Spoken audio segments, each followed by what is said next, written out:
Reaction now from Greece. Let's talk with geopolitical and economic expert Alexandros Boufesis.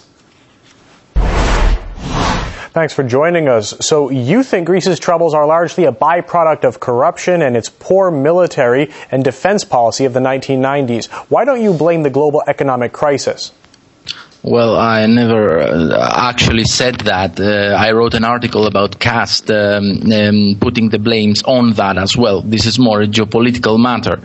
But everyone knows how and in what way the global crisis shifted from an American perspective to a European one in order for Germany to acquire economic peripheral hegemony over the South. Obviously, hoping to make a large industrialized South zone so that it can have cheap forced labor. Do you think the new political Merkel-Hollande coupling will help Greece get out of the mess that it's in? Do you think austerity could cause more hardship for the country? Well, this is almost like a joke because I've read on Financial Times on the 31st of October 2011 that the rating agencies fall under the EU jurisdiction. So, if France tries something, to question the peripheral hegemony of Germany, they will lose their AA at the moment rating and join the other countries of the South. It's not like a negotiation. Suddenly, Hollande decides to cut austerity measures, and Merkel will follow. And Merkel is not the real problem. It's German nationalism behind all that. Now, the May 6th election showed Greek voters are far from decided over how to solve this. What do you expect them to do in next month's vote? Well, the political situation is a bit of a lot of turmoil here. There is a reason why economics go hand to hand with politics. We need a strong political hand in order to renegotiate some things.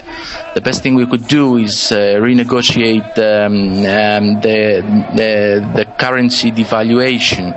If there's going to be a Euro 2, for example, it's going to have to be in a legal framework which will protect our political and economic interests, along with our national sovereignty above all. Now, Greece alone managed before the euro, but this seems to be a different story. Now, if Greece leaves, do you think there are people who would be subject to inflation, more unemployment, and a more deeply devalued currency? Isn't that worse? Well, that's inevitable because, as I said earlier, we need a very strong, a very firm political hand in order to regulate the devaluation of the currency.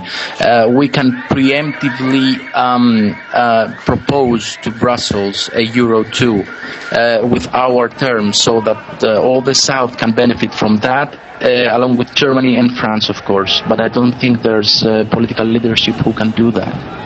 And finally, briefly, Greeks are now withdrawing their euro savings from the banks in larger and larger numbers. But with a month of political paralysis up ahead, how can Athens or anyone really stop this financial bleeding, so to speak? Well, it's 2.5 years of political paralysis. It's not the first time the Greeks are withdrawing their deposits from banks. It's happening all the time. This is a disgrace. A political disgrace. I'm not referring to the people of Greece. The people of Greece now are more awakened and more mature to take more mature political choices. No doubt about that. But the leaders will have to prove themselves in the future. Outside from that context, we're not facing something that we haven't faced before during the 2.5 years of George Papandreou Prime Ministry. All right, Alexandros Boufesis, geopolitical and geoeconomic expert. Thanks for your time. Thanks for